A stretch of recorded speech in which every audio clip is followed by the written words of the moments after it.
Upon leaving the theater screening of the Joker movie, a lot came to mind at once as I started contemplating what exactly I just watched. In terms of the more obvious, I thought chiefly of mental illness. I thought of the glaring flaws in the American mental health care system, how various medicines can have no effect, how therapists, rather than truly caring about their clients and listening to them, will instead give predetermined responses reminiscent of automated phone calls, resulting in a loss of your time and money, and the issue isn't solved. I thought of how social media and even that of the mainstream has grown into a culture of seemingly endless abuse of others, laughing at their misfortunes and plastering their faces for all the world to see so we can laugh at their expense. We relish the taste of our temporary enjoyment while remaining blithely ignorant of how our actions can mentally and emotionally scar the people we mock so flippantly. I thought of the dehumanization of others we find lesser than us, the way we project our subjective ideals upon other people, and if they fail to meet our own criteria, we ridicule them, vilify them, and mentally turn them into something that's no longer a person with an idea, but to something of an animal. I thought of classism, the divide between the rich and the poor, the fortunate and unfortunate, those in power and those subjected to that power, and how neither side truly understands the other nor makes any real attempt to. Joker is a bizarre gem in a time rife with political, sociological, and ideological unrest throughout the world. A movie unafraid to not only criticize all sides, but to make them all look equally sympathetic as well as equally reprehensible. It draws immediate and direct attention to the forefront of the pressing issue of mental health, a problem that many people in power acknowledge, but then never actually do anything about. Couple that with a knockout performance from Joaquin Phoenix, fantastic cinematography unblemished by the hideous overuse of bad CGI that's plagued every major DC release since Man of Steel, a surprisingly compelling, airtight, powerful plot that interweaves its themes without the use of overbearing political commentary, and a simply superb musical score composed by Hildur. I'm not even going to attempt that last name, and you have what is undoubtedly the best film released in 2019. So, to say it irritates me beyond measure that the movie, despite winning well-deserved praises from audiences worldwide, is being lambasted by the media with some of the most intellectually dishonest arguments I've seen for any work of fiction in recent memory would be a bit of an understatement. Smear article after hit piece after vicious, spiteful tweet has been used to turn what is perhaps the most intelligent, hard-hitting, realistically grounded film in recent memory into something that it's not. I've collectively read something around a dozen articles specifically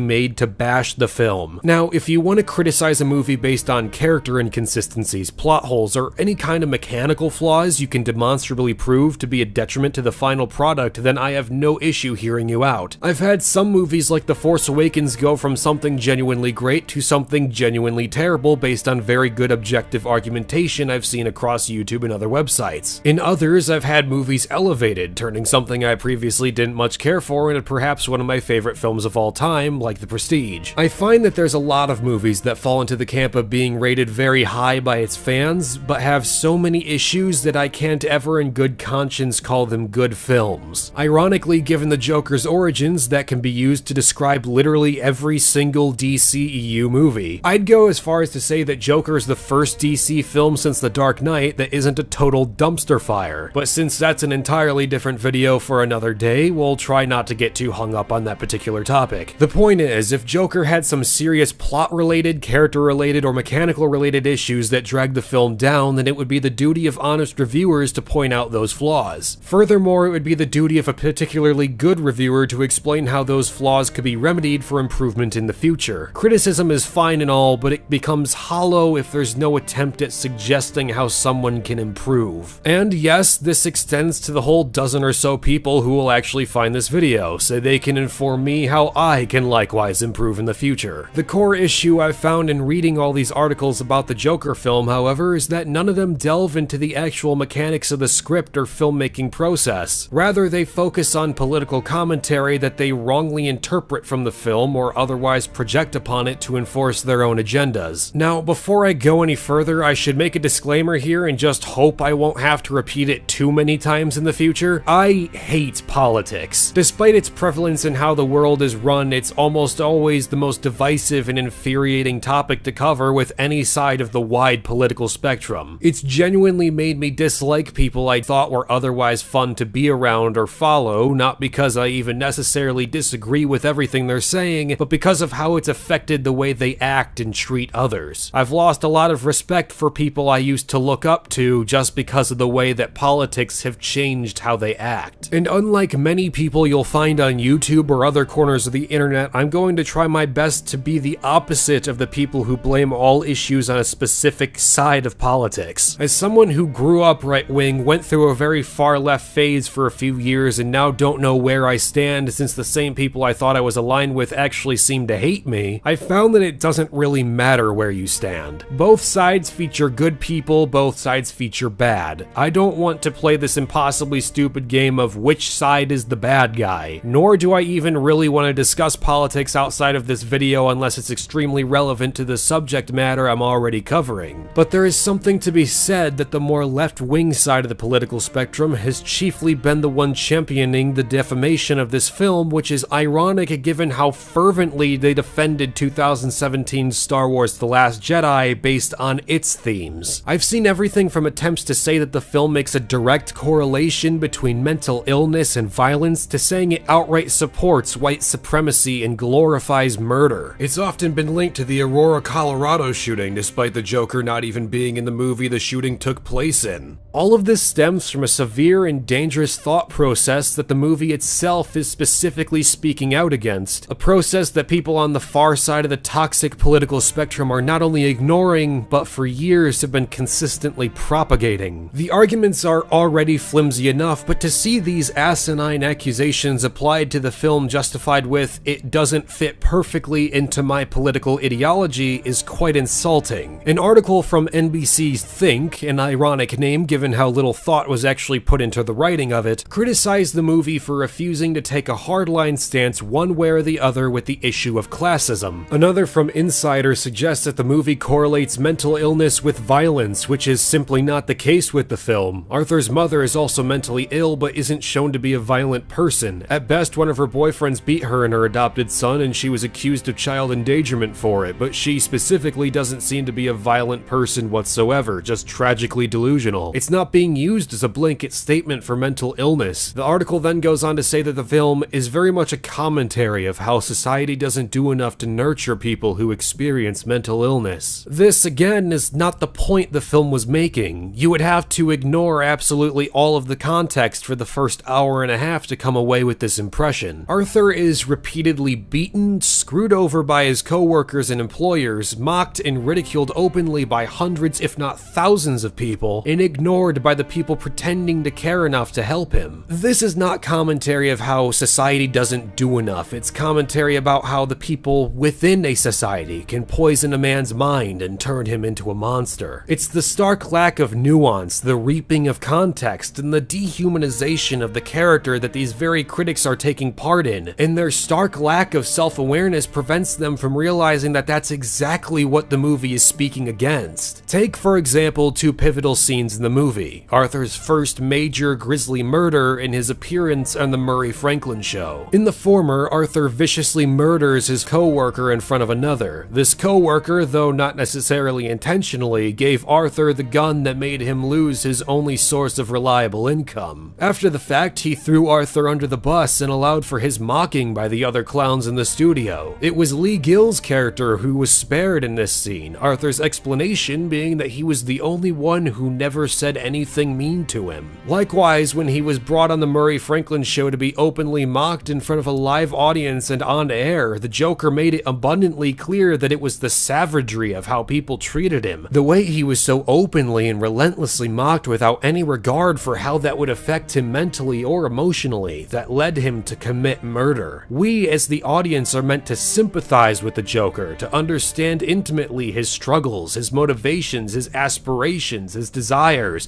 and the demons that plague his conscience. We see him struggle with his job and ultimately lose it, knowing intellectually that there's a reason he had the gun and that his concerns were justified, but he's never given the chance to have his voice heard, and he's screwed over for it. We see the people supposed to help him with his mental problems not really care about him as a person, a fact he addresses addresses directly, which the therapist ignores. We see him beaten, insulted, rejected, and lied to constantly. His journey from a struggling man with hopeless, yawning depression into a man who turned that misery into rage is not only incredibly natural, but eerily realistic. He's designed to be a character we can, on some level, relate to and care about. That does not, however, mean we are supposed to agree with him. This is the same kind of argumentation I've seen against Avengers Infinity War's Thanos. Though he's not half as good a character as Arthur was in Joker, the attempt to make him a three-dimensional character who had genuine feelings and motivations grounded in some level of consistency is what made him so much more compelling than many of his predecessors in the Marvel Cinematic Universe. We're meant to sympathize with him on some level, but we are not supposed to agree with him. The movie still strikes home that what he's doing is wrong and that he is the villain. The issue with both films is that they're being intentionally misinterpreted, twisted into some unholy monster that supposedly supports evil people, when in reality they're doing the exact opposite. In the film's ending scene on the Murray Franklin show, Joker makes broad blanket statements on the rich, citing Thomas Wayne's treatment of Arthur himself and his dehumanization of the populace that disagrees with his politics as a means to prove how evil they are. This, however, does not necessarily apply to Murray Franklin, a point he makes when he says explicitly, "You don't know a thing about me." That's not to defend Murray's actions. He constantly mocks him in front of the whole country and brings him on the show for the express purpose of using him as comedic material at Arthur's expense. But it shows that there is a divide between Arthur's ideological stance and the objective reality of it. It's not made to be a statement in defense of abhorrent actions perpetrated by real-life monsters. It's shown as the reason, the justification, no matter how morally flawed, for one man's slow and creeping descent into madness. This isn't commentary on the upside of some kind of toxic masculinity, nor is it propaganda for some incel on 4chan. This is a gritty, real depiction of how a man can be pushed to the edge, how everyone has a breaking point, and how the actions of us, the average people of the world, can create these monsters. But it's also nuanced enough to say that yes, though they are monsters, they are still people. We have this issue of dehumanizing our opponents, whether it be in terms of religious ideology, political leanings, sexual preference, racial identity, or any manner of things we think to be lesser than us. As much evil as can exist in a man, we can't forget that there was and still is a man beneath the red-eyed veneer of a beast. Rather than giving us some extremely on-the-nose caricature like Jared Leto's embarrassing attempt at the Joker when they quite literally list his personality traits on his forehead, this film aims to explore the humanity of the villain. Yes, he is still a villain, and yes, his actions are still morally and ethically reprehensible and wrong. The movie outright says that the Joker's actions are not appropriate responses to the struggles he faced, but it's intelligent enough to show that sometimes that doesn't matter. Sometimes a man is too broken to discern right from wrong, too fed up with his treatment by the world to care about the nuances of class structure or simply bad people. Sometimes all it takes is a push, a shove in the wrong direction to turn a man into a monster. Perhaps it's that message that points at the hypocrisy of its critics that made people react to the movie with such fervent loathing. Perhaps it's the nuance that maybe labeling everyone under a single derogatory term is a bad thing that got them so on edge. Perhaps even it's that the critics of the film see a bit too much of themselves in the character, and that instills a fear in them that they aren't willing to address that makes them lash out against it. Whatever the case, I don't think it's even disputable that Joker is easily the best DC movie released since The Dark Knight, the first ray of hope for the miserable dumpster fire that is the DCEU. The effort superhero films like Logan, Deadpool, and now Joker have made to try and mix up the old and tired formula is much appreciated, and I love to see superhero films start to gradually lean more toward this dark, mature, gritty feel. That's not to say that there aren't some outliers in the mix, but none of them even come close to the cinematic wonder that is this film. If you haven't seen it, then you owe it to yourself to do so, not just to spite the dishonest media pundits trying to bury it, but to watch a a rare good movie in a year otherwise plagued with a lot of really, really bad films.